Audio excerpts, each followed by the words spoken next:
जी तो जनाब, किसी तारफ़ के मोहताज नहीं। मैं हमारे जो आइकॉन हैं, हमारे एक ऐसी पर्सनालिटी हमारे साथ मौजूद है, ज़फ़र भाई, जिनके बारे में हम ये कहते हैं कि ज़फ़र भाई, आप जो काम कर रहे हैं, काश के हर इंसान को मौका मिले यही काम करने का, ताकि उसकी दुनिया भी अच्छी और आखिरत भी। सबसे पहले अस्सलाम वालेकुम। वालेकुम सलाम हसन भाई, आप खैरियत से? बिल्कुल ठीक हूँ। आप बहुत माशाल्लाह फलाही काम करते हैं, बहुत बिजी हैं। थैंक यू वेरी मच कि आपने मुझे ये अपना टाइम दिया सो दैट मैं आपके पास आके ये कर सका। अच्छा, बेस्ट बात ये हुई कि मैं अपने नाज़रीन को बताऊं कि मैंने अभी एक स्कूल विज़िट किया, उसकी वीडियोज़ और पिक्चर्स मैं साथ साथ अपलोड करूँगा। मैं इतनी मुझे हैरत हुई है वो स्कूल देखे कि आप यकीन करें, उस स्टैंडर्ड का school I haven't seen any school like that in Karachi. और the best schools that we have over है तकरीबन सभी उसी स्टैंडर्ड के हो गए। यानी वो उसमें पूल है, उसमें जू है, उसमें इतना बड़ा लॉन है बच्चों के खेलने के लिए, आगे पीछे साइड पे लॉन्स, उसकी क्लास जो उनका स्टैंडर्ड एसी लगे हुए हर जगह, और जो उनके इक्विपमेंट्स हैं बच्चों के लिए, जो गेम्स हैं, जो एक एक चीज़, बुक से लेके कंप्यूटर से लेके laptops, everything is mind blowing and A+ standard का हर चीज़ है और फ्री ऑफ कॉस्ट। ज़फ़र भाई, ये आइडिया कहाँ से है, ये बताइए मुझे। देखिए, ये महरूमिया देख के आया ना कि हम जिस माशरे में रहते हैं, वहाँ पुल के उस पार का बच्चा मैट्रिक करता है, उसका स्टैंडर्ड कुछ और है। पुल के इस पार का बच्चा मैट्रिक क्या इंटर ग्रेजुएट भी कर ले, उसका कोई स्टैंडर्ड ही नहीं है जी। उसकी बेस क्या है? अब लाजमी बात है, टीचर जिसकी तनख्वाही 6,000 रुपये, वो बच्चे को क्या पढ़ाएगी, उसका क्या विजन होगा? कभी उसकी शादी हो जाती है, वो चली गई छोड़ के, नई टीचर आई, उसको क्या मालूम ये बच्चा क्या है। तो हमने पूरी साइंस चेंज कर दी। हमने बीकन हाउस की प्रिंसिपल लेकर आए, उन्होंने 19 साल उस इदारे में पढ़ाया है। 19 साल टीचर सारे बीकन हाउस के हैं, sports teacher, activity teacher, music teacher, फिर इस तरह जो स्विमिंग इंस्ट्रक्टर है वो 5 स्टार होटल का है। और मतलब हाँ। अच्छा, एक चीज मुझे आप बताएं कि क्या वो लोग, आप उनको तनख्वाह जो है वो 100% पूरी दे रहे हैं? मैंने प्रिंसिपल की बहुत पे है और सब कुछ है, कोई चैरिटेबल आके बीच में अपना हिस्सा नहीं डाल रहा, या आप खुद उनको? हम तो हैं एक चैरिटेबल बिल्कुल। हम उल्टा पे जाएंगे। देखिए, हम एक चैरिटेबल ऑर्गेनाइजेशन है, हम तो कोशिश कर रहे हैं कि लोगों को अच्छी तालीम दें। ठीक है। एक दफा हमने ये कॉन्सेप्ट लोगों को दिखा दिया कि तुम्हारा या किसी गरीब का बच्चा भी अच्छी तालीम हासिल कर सकता है, उसका राइट है कि वो भी अच्छी तालीम हासिल करे यार, वो क्यों नहीं पढ़ेगा? आप देखें ना, हमारे यहाँ इस वक्त प्री मॉन्टेसरी और नर्सरी के हमने एडमिशन दिए हैं। 20,000 लोगों ने फॉर्म भरा था, क्योंकि लोग देख रहे थे ना क्या तैयारियां हो रही है, किस लेवल का। मैं तो देख रहा हूँ, अगर कोई लोग स्कूल देख जाए तो वो चाहे कि यहाँ पे एडमिशन हो जाए हमारे बच्चे का, इतना जबरदस्त है। अच्छा, ये काम गवर्नमेंट को नहीं करना चाहिए? बिल्कुल। एक स्कूल क्यों आपने बनाया, एक आदमी क्यों ये सोच रहा है? कब हमारी इतनी बड़ी बड़ी बिल्डिंग्स, इतने स्कूल्स हैं, उसमें क्यों नहीं स्टैंडर्ड चेंज होता? देखिए, एक बहुत रिस्की काम होता है ऐसा काम करना। अब मैं गवर्नमेंट से एक स्कूल लेता गोद, और वही गवर्नमेंट के टीचर वहाँ होते, मैं अपना बोर्ड लगा लेता, मेरे इदारे के नाम पे चढ़ जाता, जी ये स्कूल चला रहे हैं, सीधा लेंगे फिर इसके ऊपर लेंगे। अब मैं वहाँ पर हमारा नाम भी लग जाता, लोगो भी लग जाता, और मेरा खर्चा क्या हो रहा है? तनख्वाहें गवर्नमेंट दे रही है टीचरों की, बच्चे वही हैं, हमारे एनजीओ का नाम लग गया, हमने 2 गमले लगा दिए। हमने काम ही साइंस ही चेंज कर दी टोटल। हमने सिंध गवर्नमेंट से 2 स्कूल लिए, दोनों मिले हुए थे, इब्राहिम अली भाई, चौधरी रहमत अली। हमने वहाँ की टीचर जो थी रिक्वेस्ट की, उन्होंने ट्रांसफर कर दिया दूसरे स्कूल में, बच्चे इस स्कूल में थे ही नहीं सरकारी। हमने क्या किया, हमने इधर पाकिस्तान के नंबर 1 टीचर्स, हमने यहाँ पर जो लोग भी पाकिस्तान के टॉप एंड टॉप, तो उन सबको लाए, बोला सिलेबस बनाए, ऐसा सिलेबस बनाए जो पाकिस्तान में सब किसी स्कूल में नहीं है। किसी स्कूल में नहीं है। बहुत स्टैंडर्ड, हाई स्टैंडर्ड यार, दिस इज वर्थ, ये कमाल आपने कर दिया। ज़फ़र भाई, इसके बारे में तो हम बात कर ही रहे हैं, आप एक और मुझे बताएं, आपने भी पिछले दिनों लैब टेस्ट जो कि 10,000, 5,000, 20,000, 25,000, 30,000 के लैब टेस्ट थे, 2-2 लाख के हैं, 2-2, 4-4 लाख के भी, तो आपने उनकी कीमत बताई 150, 200, 17 रुपए, 18 रुपए। ये क्या चक्कर है, ये बताएं मुझे यार। ये चक्कर ये है कि जुल्म है, ज्यादती है, जबर है, लोगों के ऊपर जबर है, पाकिस्तानियों पे जबर है यार। देखें, मैंने 1 साल पहले एक वीडियो बनाई थी, मैंने उसमें दिखाया कि देखो ये 30,000 रुपए के जो टेस्ट हो रहे हैं, इनकी असल कीमत तो यार 1,200 रुपए। लोगों ने बोला, जय ज़फ़र क्या ऐसा कैसे हो सकता है? क्यों हर दूसरा आदमी बोल रहा है हम मसीहा हैं, हम आपकी मदद करने आए हैं। अच्छा भाई, ठीक है। फिर मैंने अभी क्या किया, हमने पूरा 1 साल मेहनत की। हमने दुनिया का सबसे लेटेस्ट प्लांट, जो TLA प्लांट था जर्मनी का, सीमेंस, जिसमें रिबोट इंसानी खून का टेस्ट करता है, लागे नुमाइश चौरंगी पे करोड़ों रुपए मालियत की जगह खरीद के वहां पर वो प्लांट लगा दिया। उसका नाम रख दिया फ्री लेबोरेटरी। पाकिस्तान की पहली फ्री लैब, जहां पर हर पाकिस्तानी आके अपने खून के टेस्ट करा लो, जाओ फ्री में, 1 पैसा नहीं देना, और तुमसे कोई सवाल नहीं होगा। बीमार हो, पाकिस्तानी आ जाओ। क्या बात है। तो अब जब हमने ये काम किया, अच्छा अगर मुस्लिम हो तो ज़कात इस्तेमाल हो जाएगी तुम्हारा, गैर मुस्लिम हो तो कंपनीज का CSR फंड। बिल्कुल सही। अच्छा, अब उसके बाद मैं भी 1 हफ्ते पहले एक बड़े अस्पताल गया, मैंने जाके बोला भाई आप भी चैरिटी अस्पताल हो, मेरा ये शुगर के टेस्ट कर दो जरा, जो वीकली होते हैं, मंथली।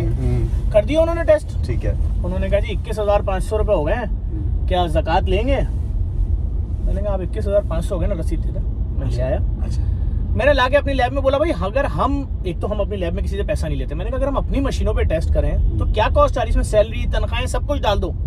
उसने कहा सर ये जो 4000 का टेस्ट हुआ इसके 17 रुपए आ रहे हैं, ये जो 5000 का हुआ इसके 70 रुपए आ रहे हैं। मैंने कहा सब कुछ डालने के बाद बोला इतना डिफरेंस। अरे खुदा की कसम मैंने वीडियो डाली एविडेंस की, 17-18 करोड़ लोग देख चुके हैं यार तो हमारी सफर लैब में पे ये तो टेस्ट। फिर हमारी कौम। अच्छा इसमें अब फिर मैं बात करूंगा कि ये फलाही इदारा तो आपका है, ये क्या सरकारी इदारे ऐसे नहीं होने चाहिए जिस तरह आपने लगाया? देखिए मैंने अभी सरकार को लेटर दिया है पहली दफा 14 साल बाद। ठीक है, दुनिया की सबसे बड़ी राशन ड्राइव कोविड में चलाई। आप भी आए बिल्कुल थे। मुझे मालूम है। डेली 35,000 बोरे राशन, आई 4 नो महीने। यार, वो क्या आपने सेटअप किया हुआ था भाई, फिर अभी सैलाब सैलाब में उससे बड़ा कहीं सामान नहीं किया नहीं मैंने ना। देखा, बहुत बहुत काम, अब बहुत। लेकिन उस वक्त भी हमने हुकूमत के आगे हाथ नहीं फैलाया। अब मैंने हाथ फैलाया पहली बार हुकूमत के आगे, खुदा के वास्ते मैंने देखो गली गली डायलिसिस सेंटर खोल दिए फ्री, सरजानी से लेकर लियारी तक खोल दिया, मलीर, लियाकताबाद, शाह फैसल सब खोल रहा हूँ, और वहाँ मरीज आके डायलिसिस करा रहे हैं, यहाँ से यूटर्न लेंगे। सब कुछ उनको बता दिया कि भाई कर दिया। अब इसका खर्चा है एक सेंटर का महीने का करोड़ों रुपए, लैब जो खोली है इसका महीने का खर्चा है। अच्छा है, बिल्कुल अच्छा है यार, सुने करोड़ों, बिल्कुल। एहसन भाई, जी, जी। हम तो 17 रुपए का खर्चा आ रहा है ना हमारे ऊपर, जी, जी, जी। उस हिसाब से 12-13 करोड़ रुपए खर्चा है। अगर हम भी वही गेम खेले 4,500 लगाएं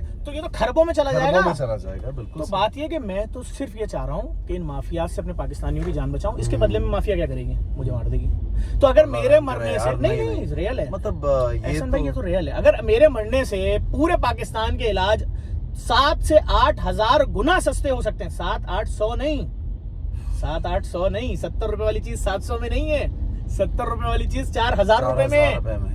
कैसे जुल्म है। जिएगा गरीब? ये तो जुल्म है यार यार। जिनके यहाँ किसी को ब्लड कैंसर होता है या बिल्कुल। किसी को कोई ब्रेस्ट कैंसर है या जफर भाई आप वो तो बहुत मर बड़ी जाते बीमारी, हैं। हेपेटाइटिस का इलाज नहीं करा सकते लोग, यार उसे मर जाते हैं लोग। एक टेस्ट नहीं करा सकते। अच्छा अब मैं आपसे थोड़ा पर्सनल क्वेश्चन ये करूंगा कि सबसे पहले मुझे बताइए कि आपने किस एज में ये काम शुरू किया और क्यों शुरू किया था, ये बताइए। एहसन भाई ये नीचे जाएंगे, मैं पैदाइशी रजाकार हूँ। पैदाइशी रजाकार जो होते हैं वो पैदाइशी सोशल वर्कर होते हैं, उनको हर चीज नजर आती है बचपन से कि वो घर में 3 बच्चे नहीं होते, अगर कोई मेहमान 2 खिलौने ले आए, एक बच्चा बोलता है नहीं मुझे खिलौना पसंद नहीं, खुद से विड्रॉ हो जाता है।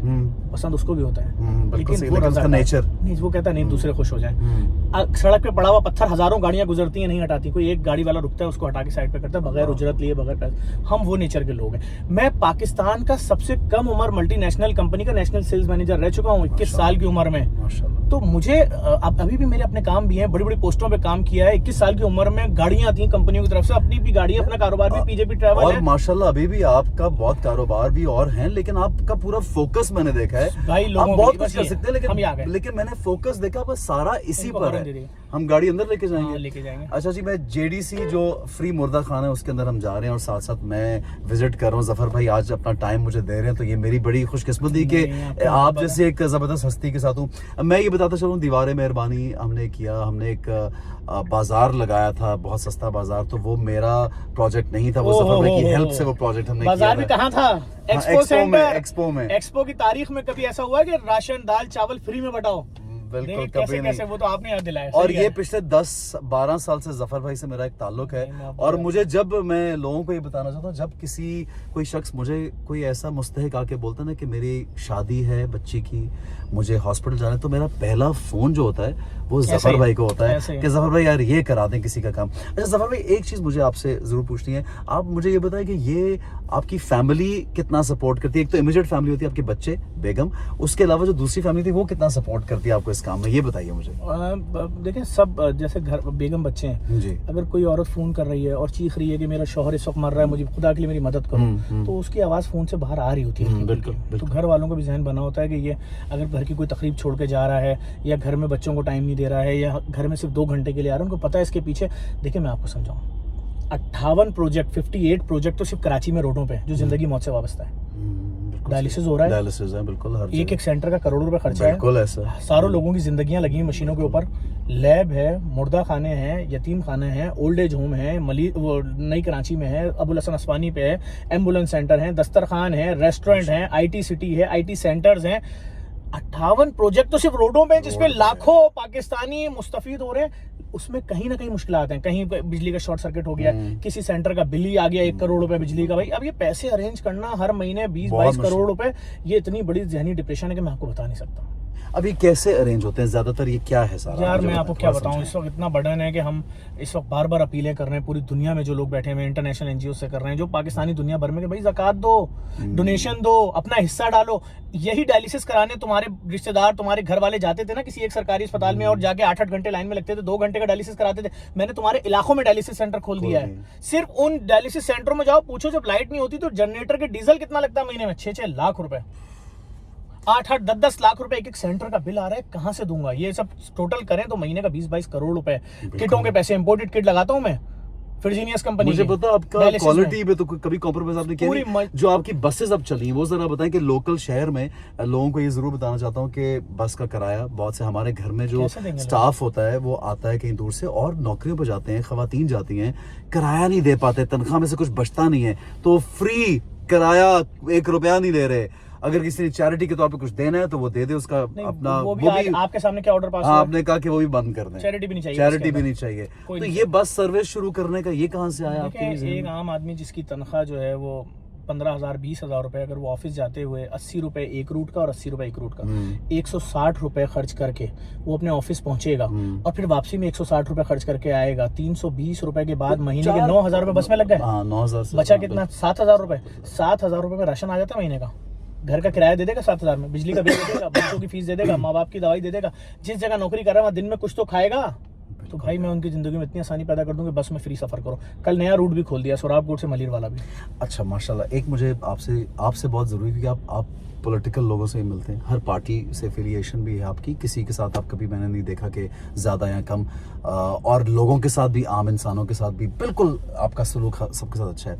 आपको क्या लगता है कि हमारी पॉलिटिकल पार्टीज़ को या हमारे पॉलिटिशियंस को और हमारे इस सिस्टम को, सियासी सिस्टम को क्या करना चाहिए कि हमारा ये वाला जो सिस्टम है, जो फलाही काम है और लोगों की जो बेसिक्स हैं वो बेहतर हो जाएं? जिस दिन तमाम सियासी पार्टियों में मेरे या मिडिल क्लास जो फैमिलीज होती हैं, मैं उसमें आपको नहीं बोलूँगा क्योंकि आप मिडिल क्लास में नहीं आओगे, आप तो एक सेलिब्रिटी हो, आप अच्छी जगह रहते हो, अच्छे इलाके में। जब मिडिल क्लास फैमिलीज के लोग हुकूमत में आके बैठेंगे उस दिन सबका नसीब चेंज हो जाएगा। ठीक है। एक वजीर है, वो पैदा ही 50 करोड़ के घर में हुआ है, उसको उसने जिंदगी में कभी औरंगी टाउन नहीं देखा, फेडरल बिरयानी उसको देखा, क्या मालूम कि आम आदमी का क्या मसला है? उसको नहीं मालूम। अगर मैं उससे बोलूंगा तुम्हारी दादी को बिजली, लाइट, पंखा, एसी बंद करके 3 घंटे कमरे में बंद करूं, कैसा लगेगा?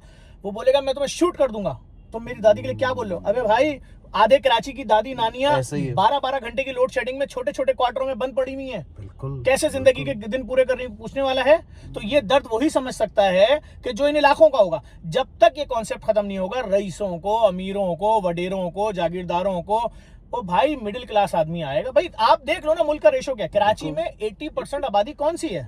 इनफैक्ट मोर देन 80 यार, वो तो बस भाई शाह फैसल की गलियों में इन मिनिस्टरों की गाड़ियां जा सकती हैं? नहीं, कभी नहीं जा औरंगी की गलियों में जा सकती हैं, लांडी जा सकती हैं, खारदर जा सकती हैं। तो फिर भाई देखना पड़ेगा ना। अब जब तक ये निजाम सीधा नहीं होगा तमाम सियासी पार्टी की तरफ से, आवाम बेचारी ऐसे ही पिसती रहेगी, इनका कोई पूछने वाला नहीं है। जिसका दिल चाहे इन पे जितना बिजली का बिल भेज दे, जिसका दिल चाहे इन पे दिल भर के लोड शेडिंग करे।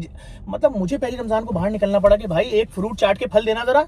हाँ, और वो ट्रिपल प्राइसेस 2600 रुपए, और वही फल की असल कीमत कितनी थी? 300 रुपए। मैंने कहा बाइकआउट, पूरे कराची ने साथ दिया। 4 दिन बाद वही केला 600 रुपए दर्जन वाला 80 रुपए दर्जन मिल रहा था।